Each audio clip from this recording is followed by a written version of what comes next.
Salut à tous, aujourd'hui une petite vidéo pour vous montrer la rénovation d'une batterie d'un ancien vélo électrique de marque Lapierre qui a au moins 15 ans, voire plus.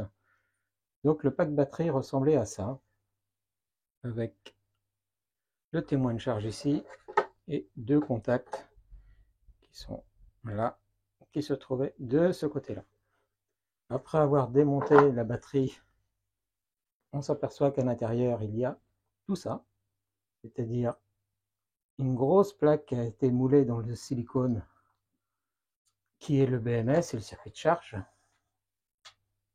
et puis des prises qui sont là pour contrôler la tension des éléments, et ces prises là qui vont vers le afficheur ici, puisque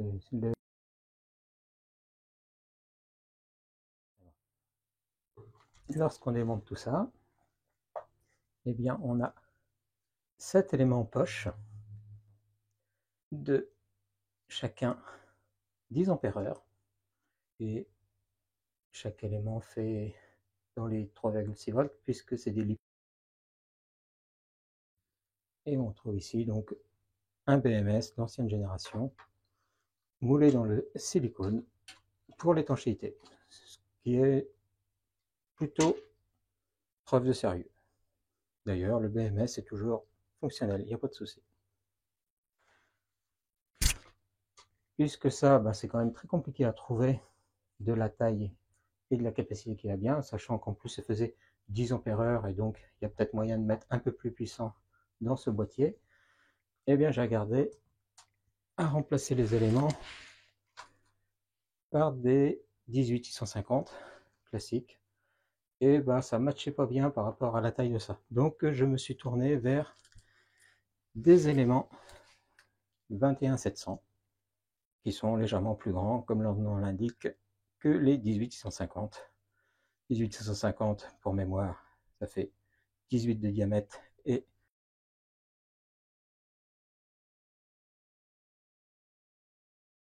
65 mm de long. Les 21700, bien sûr, vont faire 21 mm de diamètre et 70 mm de longueur. Les 18650, quand ils sont de très bonne qualité, on va en trouver jusqu'à 3500 mAh. Ceux-là, mais qui sont plus gros, on va les trouver jusqu'à 5000 mAh. Ce qui permet d'en mettre moins pour la même capacité, ce qui est assez intéressant. Ma batterie étant une 24 volts, il me faut 7 séries de 3,6 volts pour obtenir cette tension.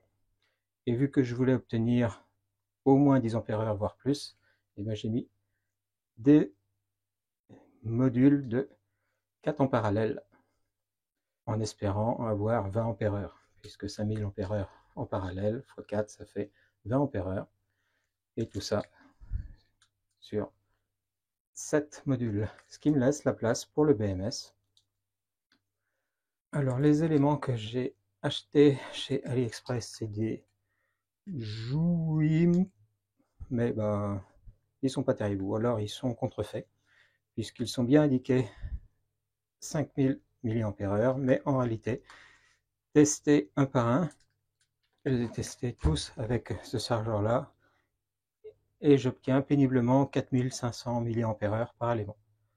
Et là, puisqu'ils sont maintenant rangés en chaîne, comme avec les maillons d'une chaîne, c'est le maillon le plus faible qui gagne, donc j'obtiens plutôt 4100, 4200 mAh par élément, puisque cette batterie me permet une décharge de 16,5 ampères heure, qui est déjà pas mal par rapport à l'autre qui était 9 à 10 et qui était devenu à 5 avec le temps. Alors comment j'ai fait les soudures? Avec une machine qui est fait pour impacter comme ça. D'ailleurs, voilà la petite vidéo qui vous montre comment on fait.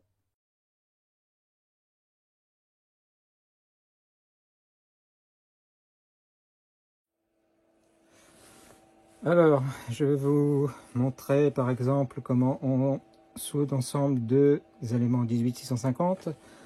Pour la batterie, j'ai utilisé des 21700, mais là j'en ai plus. Donc j'ai imprimé en 3D des supports pour pouvoir les maintenir en place. Ça permet de faire comme ceci. On prend des lamelles, ces lamelles ça s'achète soit en rouleau, soit en bande comme ça. Donc on approche, on règle la tension, l'intensité qui va bien. Et le premier est le plus dur, il faut bien maintenir.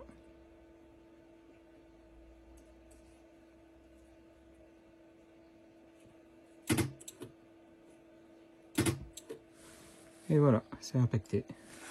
Pour le deuxième.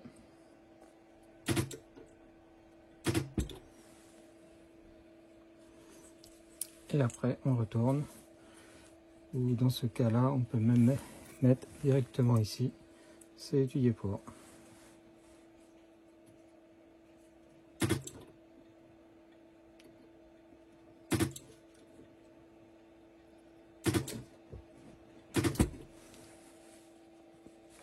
Voilà. Élément impacté. Si vous avez un doute, ben, n'hésitez pas à rajouter un troisième point de soudure. Et là, dans mon cas, après, ben, il ne restera plus qu'à replier les éléments et puis mettre la deuxième partie ici.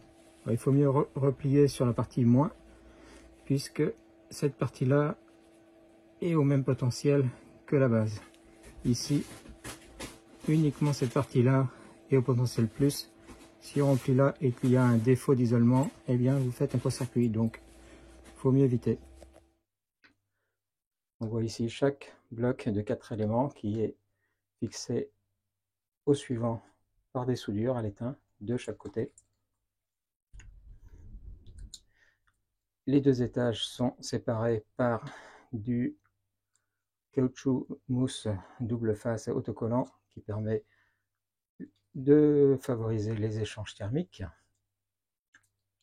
Et puis le BMS avec les différents fils qui vont aux éléments qui sont soudés de ce côté-là pour faire le contrôle de charge et le contrôle de décharge élément par élément.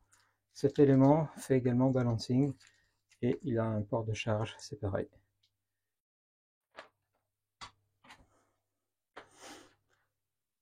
Et comme on voit, maintenant il ne va plus rester qu'à fixer tout ça. J'ai fait des découpes dans le cadre d'origine qui me permet de réutiliser la même forme qui sera insérée là-dedans. Et pour cette partie-là, j'ai acheté un autre testeur de batterie 24 volts. L'ensemble de cette modification m'a coûté à peu près 160 €. La grande part étant les éléments. Le BMS, lui, a coûté une quinzaine d'euros. Le chargeur qui est associé m'a coûté une quinzaine d'euros. Et puis le nouveau petit testeur a coûté 2 €. Il ne reste plus qu'à réassembler tout ça. Et vous verrez déjà mon test de décharge de ces éléments.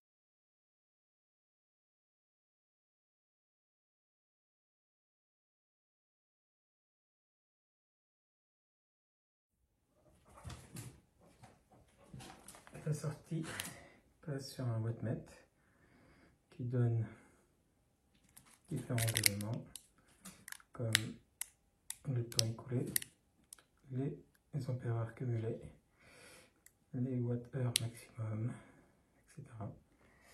La charge se fait sur 3 ampoules de 50 watts montant en série, ce qui fait une charge cumulée de l'ordre de 120 watts au début et un peu moins de 100 watts à la fin. Le tout va sur un multimètre qui mesure la tension et qui est enregistré sur ce data logger par Bluetooth pour faire une courbe. Alors comme on le voit sur ce graphe de décharge, nous arrivons bientôt en fin de la décharge. La courbe était linéaire, elle commence à s'effondrer. Ne pas tenir compte de ce phénomène, c'est juste ma pince coqueluche qui s'est décrochée un instant lorsque j'ai voulu installer ce bloc. Les ampoules fonctionnent toujours. Et le wattmètre indique maintenant une consommation de 76 watts, 4h13 et 16,45 ampères-heure de capacité totale. Voilà, les ampoules viennent de s'éteindre. Ça veut dire que le BMS a coupé. Comme on voit, la tension de coupure a été à 21,3 volts.